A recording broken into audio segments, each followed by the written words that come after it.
Good morning everyone. আজকে কতগুলো one পিসের রিভিউ তোমাদেরকে দেব, যেগুলো প্রত্যেকটা ফ্লিপকার্ট থেকে কেনা। প্রথমটা যাচ্ছে এরকম একটা সুন্দর গ্রিন, হোয়াইট আর ইয়েলো ডটের ওয়ান পিস। প্রত্যেকটা ছবি আমি সাইডে অ্যাটাচ করে দেব, তোমরা চাইলে দেখে নিতে পারো। ওয়ান পিসটা ভীষণ সুন্দর, কিন্তু কালারটা একটু ডিফারেন্ট এসছে বলেই আমার মনে হয়। ছবিতে যতটা ডার্ক দেখিয়েছে ততটাই লাইট এসছে কালারটা, বাট ফিটিংস ওয়াইজ খুব ভালো। আমি এম সাইজ নিয়েছিলাম, তোমরা তোমাদের সাইজ অনুযায়ী নিতে পারো। আর নিচের ঘেরটাও কিন্তু খুব ভালো ছিল। আমার কিন্তু বেশ পছন্দ হয়েছে এই ওয়ান পিসটা। পরেও কিন্তু ভালোই কমফোর্টেবল রয়েছে। চলো এবার সেকেন্ড ওয়ানটা দেখানো যাক। এবার তোমাদেরকে আমি পরবর্তী ওয়ান পিসটা দেখাবো। এটাও কিন্তু ফ্লিপকার্ট থেকেই আমি নিয়েছি। সাইডে ফটো অ্যাটাচ করে দেব, আর যদি লিঙ্ক লাগে আমাকে একটু পার্সোনালি মেসেজ করো।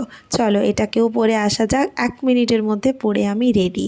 এই ওয়ান পিসটা আমার পছন্দের তালিকায় একদম টপে রয়েছে। কালারটা এত সুন্দর আর এটা এত ফ্লোয়ি, নিচে প্রচুর বড় একটা ঘের আছে আর ভীষণ সুন্দর। এক্ষেত্রেও আমি এম সাইজ নিয়েছি, তোমরা তোমাদের সাইজ অনুযায়ী কিন্তু নিতে পারো।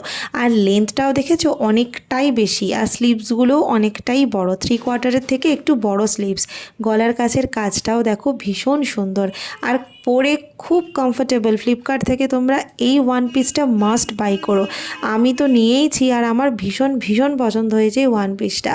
আবার এখানে একটু বো স্টাইলেও করা আছে। তোমরা জানিও এই ওয়ান পিসটা পরে আমাকে কতটা ভালো লাগছে। আমার কিন্তু প্রচুর ভালো লাগছে এটা পরে। চলো এরপর লাস্ট ওয়ানটা দেখানো যাক। জানোই আমরা সামনে একটু বেড়াতে যাচ্ছি, তো সেই থিম মাথায় রেখে শেষের ওয়ান পিসটা আমার অর্ডার করা। এটাও তোমাদেরকে পরে দেখাই। আর এটাও কিন্তু আমি নিয়েছি ফ্লিপকার্ট থেকে। প্রত্যেকটার ছবি তো আমি সাইডে দিয়েই দিচ্ছি, আর লিঙ্ক চাইলে আমাকে একবার মেসেজ করো। এটা আরও সুন্দর, এটা আরও সুন্দর, আর কাপড় কোয়ালিটি ভীষণ ভালো। পরে না খুব কমফর্ট পাবে, কোনো রকম চিপচিপে ভাব বা গরম লাগবে না। ব্যাক থেকেও তোমরা দেখে নাও কীরকম। এটাও আমি এম সাইজই অর্ডার করেছি। এটাও কিন্তু খুব ভালো, খুব ফ্লোয়ি, আর এটাতেও কিন্তু সুন্দর একটা ঘের দিয়েছে। আর ফটোতে না এই ডিপ ডিপ কালারগুলো খুব ভাল লাগে। আর হাতায় রয়েছে এরকম একটা ইলাস্টিক, যেটা কিন্তু একদমই কষ্টদায়ক নয়, খুবই কমফোর্টেবল। আর এটাও আমার খুব পছন্দ। তোমরা বলো তো তিনটের মধ্যে কোনটা তোমাদের সবথেকে বেশি ভালো লেগেছে?